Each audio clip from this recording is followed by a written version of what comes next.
अस्सलाम वालेकुम, मेरा नाम ओन अली है और मैं SHtraders में प्रोजेक्ट मैनेजर हूँ। हम पिछले 20 सालों से स्टील फैब्रिकेशन कर रहे हैं और मैं आज आपको बताने वाला हूँ कि हमारी कंपनी किस तरह से अपनी बेहतरीन क्वालिटी को मेंटेन रखती है। स्टेप नंबर 1 में हम उसकी डिज़ाइन को समझते हैं और फिर उस डिज़ाइन के मुताबिक हम उसके ऊपर अपनी डिज़ाइनिंग, अपनी एक्सपर्टीज़ को शामिल करते हुए उसका एक डिज़ाइन बनाते हैं। डिज़ाइन के बाद ये चीज़ आगे जाके एक अपनी शक्ल तैयार करती है ब्लॉक की सूरत में, जो आप इस वक्त बनता हुआ देख सकते हैं। देन इसके बाद हमारे कुछ स्टेप मज़ीद हैं। आए हमारी फैक्ट्री में चलते हैं, हम आपको दिखाते हैं कि वहाँ पे अब प्रोडक्शन किस तरह से होती है।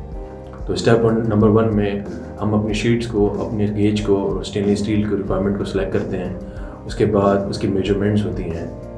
उसके बाद ये मार्किंग के ऊपर जाता है स्टील पे, और स्टील के बाद ये मार्किंग से होके कटिंग मशीन के ऊपर जाता है, जहाँ पे इसके एजेस वगैरह कटते हैं, डिज़ाइन बनता है। देन इस प्रोसेस के बाद हमारा एक और प्रोसेस है हाइड्रोलिक बेंडिंग का, जो हमारे पास ये मशीन है, इस पर हाइड्रोलिक बेंडिंग होती है।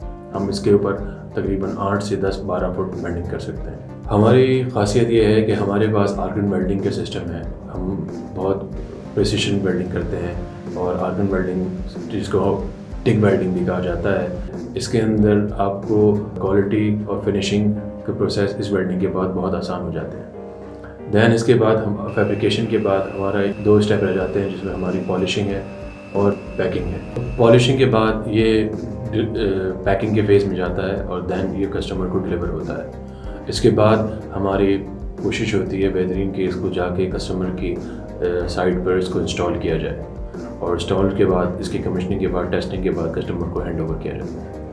आप हमारे ये दिए गए नंबर पे कांटेक्ट कर सकते हैं और हमारी वेबसाइट पे विज़िट कर सकते हैं हमारे प्रोडक्ट्स को देखने के लिए।